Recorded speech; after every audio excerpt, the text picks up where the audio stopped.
हिंदुओं से पूछना चाहता हूं आप लोगों की क्या तैयारी है उस दिन की। सबसे मार काट तो अब तक ही कर लेते भाई, अब तक क्यों नहीं कर ली तुमने? जब अब तक नहीं करी तो आगे 8 साल में भी नहीं होनी तुमसे।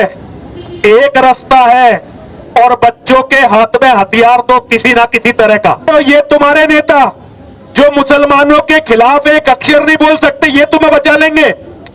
डोनाल्ड ट्रंप को जिहादियों ने अमेरिका से उखाड़ कर फेंक दिया। डोनाल्ड ट्रंप को अमेरिका जैसी जगह में जिहादियों के पैसे से, जो जकात का पैसा है ना, उन्होंने अमेरिका से निकाल कर फेंक दिया। मोदी बहुत ज्यादा भी खींच देंगे तो 2024 जीत जाएंगे और 2024 तक भी वो केवल मुसलमानों को आईएएस बनाएंगे, उनके पक्ष के कानून बनाएंगे। हिंदुओं को मिलेगा राम मंदिर, केवल राम मंदिर मिला हिंदुओं को। में एक भी मस्जिद ना हो, जिसमें एक भी मदरसा ना हो, चाहे कैसे ही करके बनाओ, इसके सिवा कोई रास्ता नहीं है। माता है तो भाई बदला खुद लो। और गाय की हत्या उस दिन बंद हो जाएगी जिस दिन आप जो लोग गाय को खाते हैं उन्हें खाना शुरू कर दो, उसके बाद गौ हत्या होगी नहीं सकते, क्योंकि 2029 में भारत का प्रधानमंत्री मुसलमान होना है, इसे कोई रोक नहीं सकता। और जिस दिन भारत का प्रधानमंत्री मुसलमान होगा, सारी पुलिस उसके हाथ में होगी, सारी मिलिट्री उसके हाथ में होगी, सारा संविधान उसके हाथ में होगा और 2049 में यहां सरिया लगेगा। मेरी समझ में नहीं आता, अपने आप को त्रिकालदर्शी बताने वाले, अपने आप को बड़ा बड़ा बताने वाले लोग आगे दीवार पे लिखा हुआ क्यों नहीं पढ़ पा रहे? जैसे ये लिखा हुआ है ना, नो पार्किंग सामने, इसी तरह की दीवार पे लिखा हुआ है कि 29 में भारत का प्रधानमंत्री मुसलमान होगा। और जिस दिन भारत का प्रधानमंत्री मुसलमान हो गया, एक भी हिंदू संगठन फिर धरना नहीं दे पाएगा, एक भी हिंदू संगठन प्रदर्शन नहीं कर पाएगा। मुझ जैसे लोग तो बहुत पहले मार दिए जाएंगे, लेकिन उस समय एक भी ऐसा हिंदू संगठन नहीं होगा जो अपनी बात कह सकेगा। जैसे ये लिखा हुआ है ना, नो पार्किंग सामने, इसी तरह की दीवार पे लिखा हुआ है कि 29 में भारत का प्रधानमंत्री मुसलमान होगा। और तुम सोच रहे हो ये तुम्हारे नेता जो मुसलमानों के खिलाफ एक अक्षर नहीं बोल सकते, ये तुम्हें बचा लेंगे? तुम गाय की रक्षा की बात कर रहे हो। गाय तो आएगी मुसलमानों के खाने के काम केवल, लेकिन तुम्हारे घर में जितनी भी औरतें हैं ना, सारी की सारी मंडियों में बिकेंगी। 70 साल भी ये कौम आजाद नहीं रह पाई। गाय बचाना चाहते हो, अगर गाय तुम्हारी मां है तो अपनी मां के लिए कोई कानून मत मांगो, कानून तो दूसरे मांगेंगे। बेटी के लिए कानून मत मांगो। जो बेटियों को मार रहे हैं उन्हें मारना शुरू करो, उसके बाद कानून वो मांगेंगे।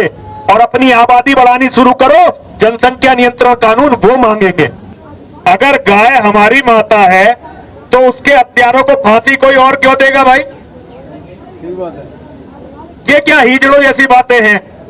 अगर वेद कहता है, ऋग्वेद कहता है, मन हिष्टो व्रतम हंतम, अपने शत्रु को मारकर महान बनो। और जो हमारी मां का दुश्मन है, जो हमारी मां का दुश्मन है, वो हमारा दुश्मन हुआ कि नहीं हुआ? अगर वो हमारा दुश्मन है तो उसका वध कौन करेगा? जब तक ये हिंदू अपने आप को आर्य कह लो या हिंदू कह लो या कुछ भी कह लो, मतलब एक ही है, सारे एक जैसे हैं, अंतर किसी में कुछ नहीं है। सबने अपने अपने पंथ बना रखे हैं, जो पंथ आगे जाके दुकानों में बदल जाते हैं।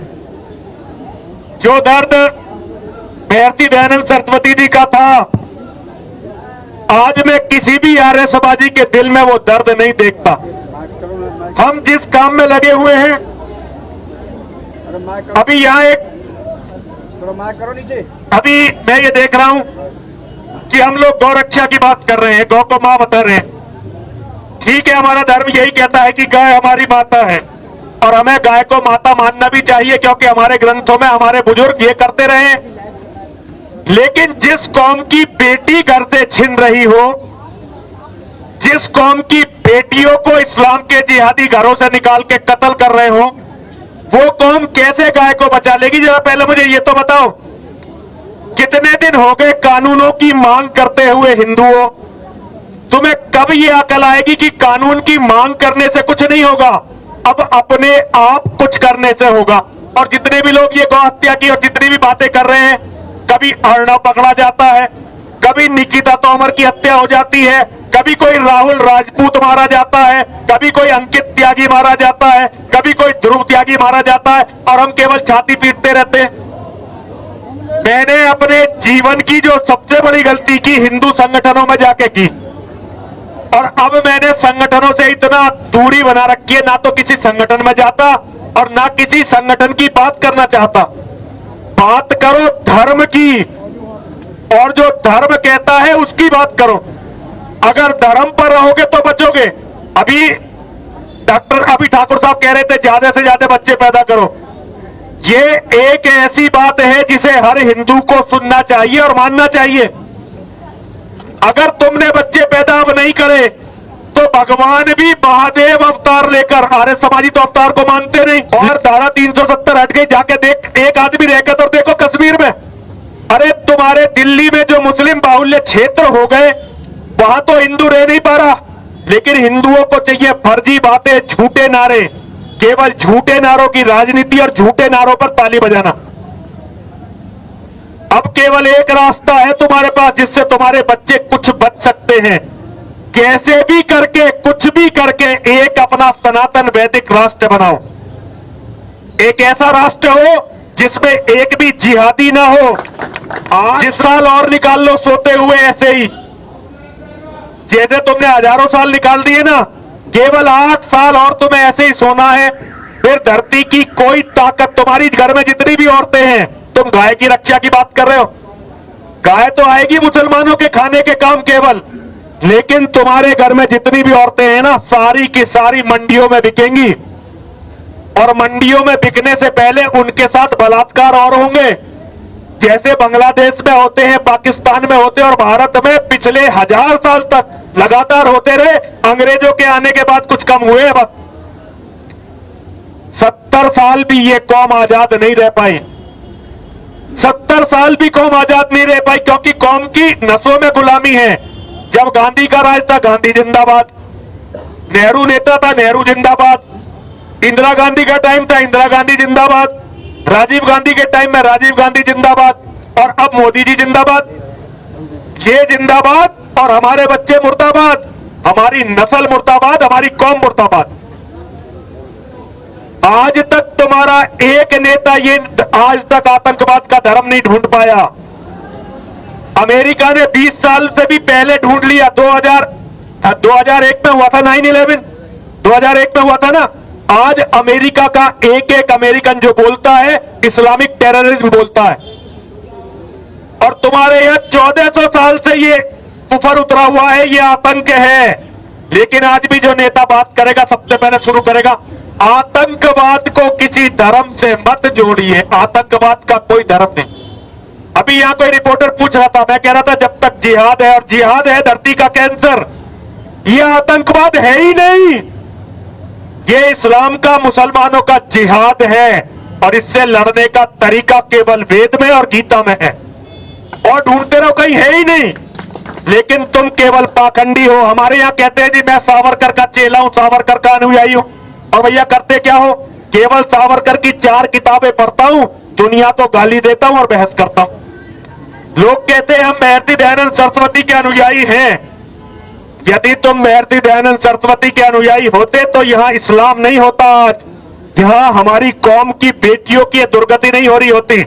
हमने केवल महर्षि दयानंद सरस्वती की 4 किताबें पढ़ी और कहना शुरू कर दिया, और कोई मेरे जैसा होगा वो गीता की बात कर लेगा। लेकिन भगवान श्री कृष्ण के रास्ते पर चला कौन? राम के रास्ते पर कौन चला? निश्चरहीन करहु मही, भुज उठाए पनकीन, सकल मुनिन के आश्रम जाए जाए सुख दीन। जब तक ये पाखंड नहीं छोड़ोगे ना, जिसको भी मानते हो उसके जैसा बनने की कोशिश करो। मुसलमान मोहम्मद को मानते हैं, मोहम्मद के जैसा बनने की कोशिश करते हैं, इसलिए तुम्हारे घर की औरतों के बलात्कार हो रहे हैं, इसीलिए तुम्हारी गाय खाई जा रही है। जिस दिन तुम राम बनने की कोशिश करोगे, जिस दिन कृष्ण बनने की कोशिश करोगे, उस दिन समाधान निकलेंगे।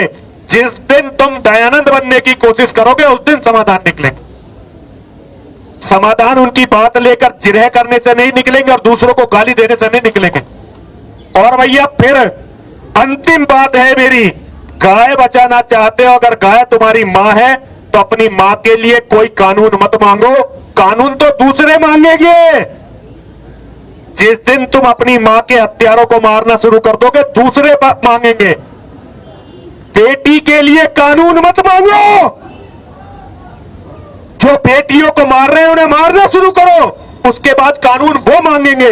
और अपनी आबादी बढ़ानी शुरू करो, जनसंख्या नियंत्रण कानून वो मांगेंगे। पुरुषार्थ जीवित करो हिंदुओं, पुरुषार्थ जीवित करो। ये पुलिस वाले हैं, इनकी ताकत केवल हम पे चलती है क्योंकि इन्हें पता है कि गोली नहीं लगेगी। मुसलमानों ने पुलिस वालों को घेर घेर के मारा दिल्ली में, ये लोग मुकदमे नहीं दर्ज कर पाए और हमारी बातों पे मुकदमे दर्ज करते। अभी यहां लाठी चल सकती है, सुरेश चौहान के अभी पिट के गए यहां से। अपनी पुरुषार्थ को जागृत करो, अपने पुरुषार्थ को जागृत करो, अपने पुरुषार्थ को जागृत करो। अपने बच्चों को बचाने के लिए लड़ना शुरू करो, भिखारी मत बनो। हमारा वेद हमें भिखारी बनने की आज्ञा नहीं देता, दानी बनने की आज्ञा देता है, कायर बनने की आज्ञा नहीं देता, वीर बनने की आज्ञा देता है। अगर वीर बनोगे लोग तुम्हारे हिसाब से चलेंगे, कायर बनोगे तुम्हें कुचल के आगे बढ़ेंगे। बाकी तुम्हारी मर्जी है। भेड़, अभी हमारी बेटी है डॉक्टर कल्पना आर्य, वो बता रही थी केवल प्रोटीन मत इकट्ठा करो, भेड़ कितनी हो जाए वो भेड़ियों का कुछ नहीं बिगाड़ सकती। भेड़ियों का यदि बिगाड़ना है तो अपने बच्चों को शेर बनाओ।